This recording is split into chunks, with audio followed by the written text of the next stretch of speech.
Movie की शुरुआत में हम मैरिसा नाम के एक लड़की को देखते हैं जो अपने कार में बैठी हुई थी। वो दिखने में काफी परेशान थी और अपने दो दोस्त मार्क और जेनी को फोन लगाने की कोशिश कर रही थी, मगर उनका कॉल कनेक्ट नहीं होता। फिर वो मार्क के लिए एक वॉइस मैसेज भेजती है, ये कहते हुए कि वो उसका फोन उठाए। आगे मैरिसा अपना फोन चेक करते हुए गाड़ी चलाने लगती है कि तभी उसकी कार एक ट्रक से टकराकर क्रैश हो जाती है। मूवी में आगे हमें पास्ट के कहानी को दिखाया जाता है, जहां पर हम एक यंग लड़की समंथा को देखते हैं जो कॉलेज के लिए निकल रही थी। वो अपनी माँ से कहती है कि वो 3 बजे तक घर वापस लौट आएगी। कॉलेज पहुंचने के बाद समंथा को पता चलता है कि उसे C ग्रेड मिला है, क्योंकि प्रोफेसर के हिसाब से उसने अपना एग्जाम ठीक से नहीं दिया, बल्कि पेपर में उसने अपने खुद के थ्योरीज लिखे थे। कुछ देर बाद वो पार्ट टाइम जॉब करने एक कॉफी शॉप पर जाती है। वहां पर एक कस्टमर आता है और पीनट्स पूछने लगता है, मगर समंथा उसे पीनट्स लाकर नहीं देती, क्योंकि उसे पीनट से एलर्जी थी। इसलिए उस कॉफी की शॉप ओनर उस कस्टमर के लिए पीनट्स लेकर आती है। आगे उस कॉफी शॉप पर समंथा का दोस्त मार्क आता है और उसके आज के पेपर के बारे में पूछने लगता है। समंथा कहती है कि उसे एग्जाम में C- मिला है। यह सुन मार्क कहता है कि वो अपना पेपर प्रोफेसर के हिसाब से लिखे, जिससे उसे मार्क्स अच्छे मिलेंगे और उसे अपने खुद के थ्योरीज वगैरह इंक्लूड करने की जरूरत नहीं है।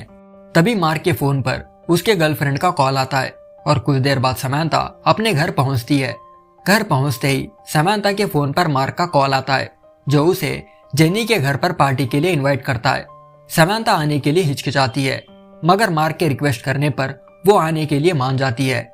आगे समंथा जेनी के घर पर पहुंचती है। समंथा देखती है कि वहां पर ऑलरेडी मार्क और उसका दोस्त विक्टर मौजूद है।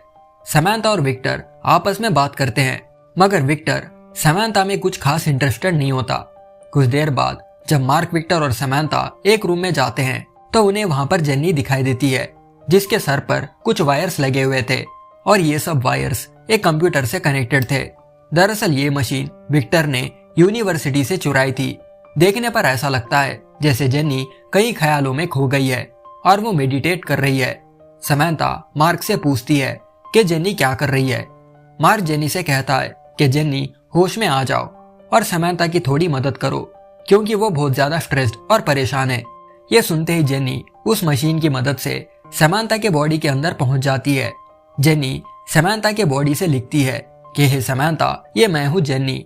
अपनी खुद की हैंडराइटिंग देख समंथा शॉक हो जाती है, क्योंकि समंथा जब ये लिख रही थी तो वो अपने होश में नहीं थी, क्योंकि उसके बॉडी में जेनी थी।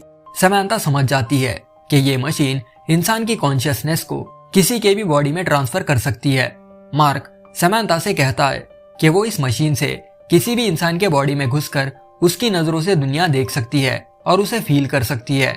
अब मार्क, जेनी और विक्टर समंथा को वो मशीन ट्राई करने के लिए बोलते हैं और ये सुन समंथा उस मशीन के वायर्स अपने सर से कनेक्ट कर लेती है। वो उस लड़की को याद करती है जिसे उसने कुछ देर पहले रेस्टोरेंट पर अपने फैमिली के साथ डिनर करते हुए देखा था।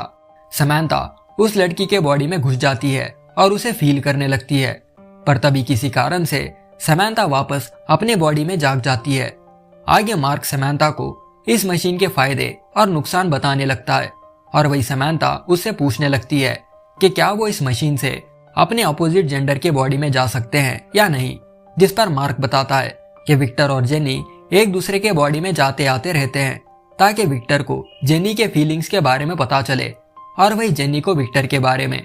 मार्क उसे वार्न करता है कि उन्हें कभी भी उन लोगों के बॉडी में नहीं जाना चाहिए जिन्हें वो नहीं जानते, क्योंकि अपने जान पहचान के लोगों के बॉडी में जाकर उनके फीलिंग्स पता करने से उन्हें बहुत दुख पहुंचेगा, इसलिए उन्हें ये अवॉइड करना चाहिए।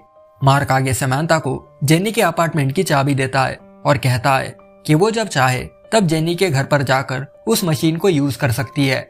आगे समंथा एक लड़की के बॉडी में घुस जाती है जो ड्राइविंग कर रही थी और कुछ ही देर में वो वापस अपने बॉडी में जाग जाती है।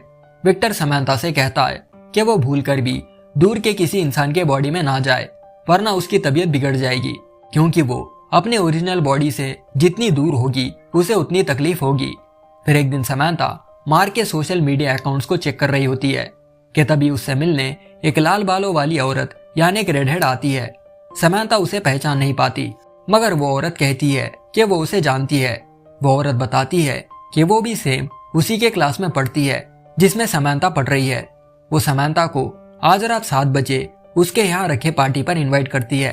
समंता उस औरत से पूछती है कि क्या तुम जेन्नी के दोस्त हो, मगर वो औरत कुछ नहीं कहती बल्कि स्माइल करते हुए वहां से चली जाती है। कुछ देर बाद समंता अपने घर पर पहुंचती है और उसकी माँ उसे मूवी देखने के लिए चलने को बोलती है, मगर समंता कहती है कि उसे कहीं और जाना है और वो उनके साथ मूवी देखने नहीं आ सकती। आगे समंता जेन्नी के यहाँ पर जाती है जहाँ पर एक पार्टी रखी हुई थी। समंता समझ जाती है कि जो औरत उससे मिलने कुछ देर पहले आई थी उसके बॉडी में शायद जेन्नी थी, इसलिए उसने उसे पार्टी पर इनवाइट किया। उस पार्टी पर कई सारे लोग आए हुए थे और अब विक्टर, मार्क, जेनी और समंता अपने आप को केबल से कनेक्ट करके वहां पार्टी कर रहे लोगों के बॉडी में घुस जाते हैं। समंता कार्ली नाम के एक लड़की के बॉडी में घुस जाती है और वही मार्क, विक्टर और जेनी भी अलग अलग लोगों के बॉडी में जाकर उनके नजरिए से उनके लाइफ को एक्सपीरियंस करने लगते हैं। कुछ देर बाद ये चारों वापस होश में आते हैं और खुद को काफी थका हुआ महसूस करने लगते हैं। मार्क समंता से कहता है कि तुम्हें कुछ देर के लिए आराम करना चाहिए, शायद तुम थक चुकी हो। आगे जब समंता घर पहुंचती है तो उसे उसकी माँ रोते हुए नजर आती है। समंता अपने माँ से पूछती है कि वो रो क्यों रही है, जिस पर उसकी माँ कहती है कि उनके घर में राशन खत्म हो चुका है और उनके पास पीने के लिए दूध तक नहीं है। ये सुन समंता अपने माँ को हिम्मत देती है और कहती है कि यह बुरा वक्त टल जाएगा। फिर एक दिन समंता, जेनी, विक्टर और मार्क एक बिल्डिंग में जाकर एक एनवेलप चुराते हैं जिसके बारे में समंता को कुछ पता नहीं था। कुछ देर बाद वो अपने कॉफी शॉप पर जाकर काम करने लग जाती है। वहां पर उसकी बॉस नाओमी आती है और बताने लगती है कि वो उसकी सैलरी बढ़ाने की सोच रही है, जिसे सुन समंता काफी खुश हो जाती है। आगे समंता जेनी के घर पर जाती है और जेनी को पियानो बजाता हुआ देखती है। तभी उसे रियलाइज होता है कि विक्टर जेनी के बॉडी में है और पियानो दरअसल विक्टर बजा रहा है। अगले सीन में हम समंता को कॉलेज पर देखते हैं, जिसे एग्जाम में ए ग्रेड मिला था क्योंकि उसने अपना पेपर प्रोफेसर के हिसाब से लिखा था। रात के समय ये चारों कार लेकर बाहर घूमने के लिए निकल जाते हैं। विक्टर सबसे कहता है कि उन सबको मशीन से कनेक्ट होकर किसी के बॉडी में घुसकर टाइम पास करना चाहिए। ये सुन ये चारों खुद को मशीन से कनेक्ट करके पास ही के 4 टीनेजर्स के बॉडी में घुस जाते हैं जो सड़क पर साइकिलिंग कर रहे थे। विक्टर उस लड़के के बॉडी से एक चाकू लेकर पास ही के एक आदमी को लूटने लगता है। यह देख मार्क को गुस्सा आता है और वो विक्टर को खरी खोटी सुनाने लगता है क्योंकि विक्टर की वजह से उन मासूम लोगों को जेल भी हो सकती है। अब विक्टर जिस लड़के के बॉडी में था वो अपने बाकी साथियों को लेकर कोडी नाम के एक लड़के के घर पर जाता है। समंता जो एक लड़की के बॉडी में थी उसे लगने लगता है कि कुछ तो गड़बड़ है, इसलिए वो वापस अपने बॉडी में जाग जाती है। वो देखती है कि कार में कोई नहीं है बल्कि विक्टर, मार्क और जेनी वहां से कब का जा चुके हैं। वो वापस कार में बैठती है और खुद को मशीन से कनेक्ट कर लेती है।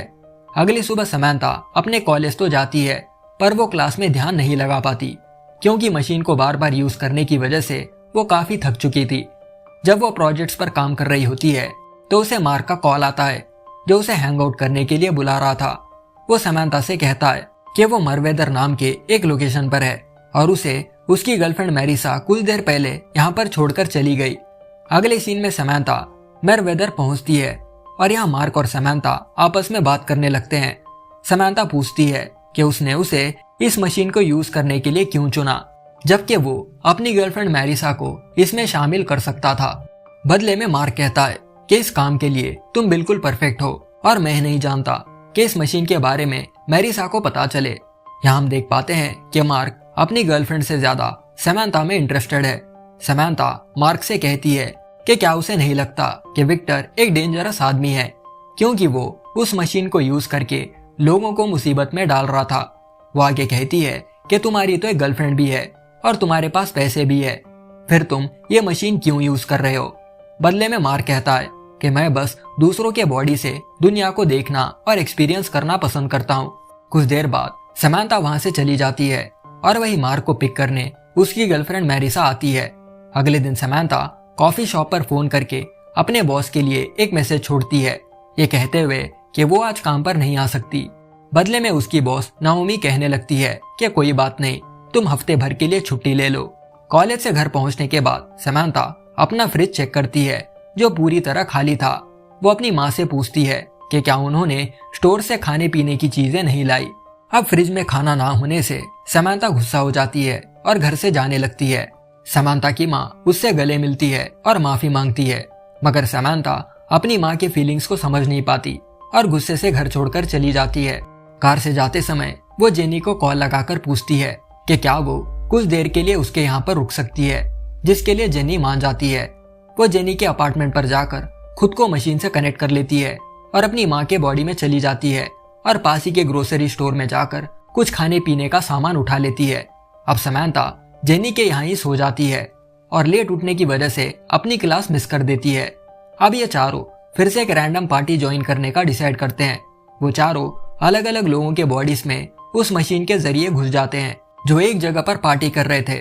जब ये चारों मशीन से कनेक्टेड होते हैं तो समांथा छुपके से मरीसा के बॉडी में घुस जाती है ताकि वो मरीसा के बारे में पता लगा सके। वो आगे मरीसा के बॉडी से मार के मैसेजेस उसके फोन पर चेक करती है।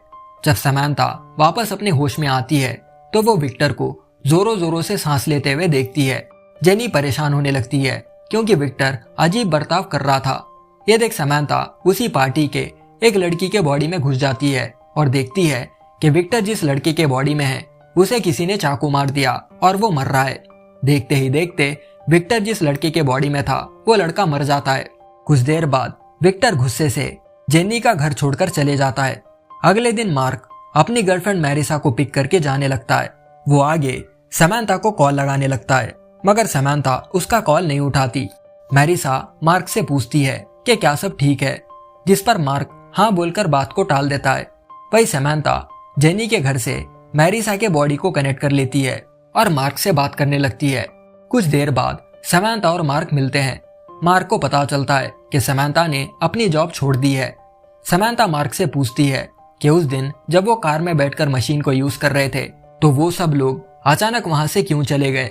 बदले में मार्क कहता है कि उसे अर्जेंट काम याद आ गया था, इसलिए वो चला गया। वो वहां से जाने से पहले समांथा को कल जेनी के घर पर मिलने के लिए बोलता है। वही कुछ देर बाद मार्क विक्टर से मिलने जाता है जो टाउन छोड़कर जा रहा था। मार्क पूछता है कि वो क्यों जा रहा है। बदले में विक्टर कहता है कि उसे पता है कि इंसान मरते वक्त कैसा फील करता है, क्योंकि वो जिस लड़के के बॉडी में था वो मर चुका था, इसलिए वो इन सब चीजों से दूर जा रहा है। वो आगे मार्क से पूछता है कि उसने समांथा को इस मशीन को यूज करने के लिए क्यों चुना, मगर मार्क जवाब में कुछ नहीं कहता। मार्क विक्टर को समझाने की बहुत कोशिश करता है, मगर वो नहीं सुनता, इसलिए मार्क विक्टर के पेट में चाकू मारकर उसे खत्म कर देता है।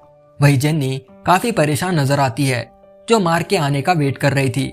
मार्क जेनी को विक्टर के बारे में बताता है और ये दोनों आगे एक गन लेकर समांथा की तरफ जाते हैं।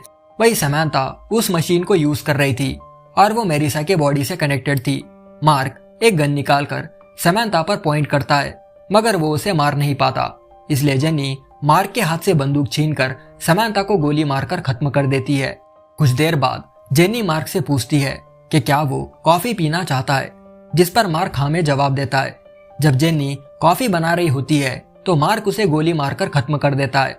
वो आगे वहां के सोफे पर जाकर लेट जाता है। वही दूसरी ओर हम मैरिसा को देखते हैं जो हॉस्पिटल में एडमिट थी और उसके बॉडी में दरअसल समांथा थी। अब मैरिसा कार एक्सीडेंट की वजह से जख्मी हो गई थी। कुछ देर बाद मैरिसा के फादर आकर उसे घर ले जाते हैं।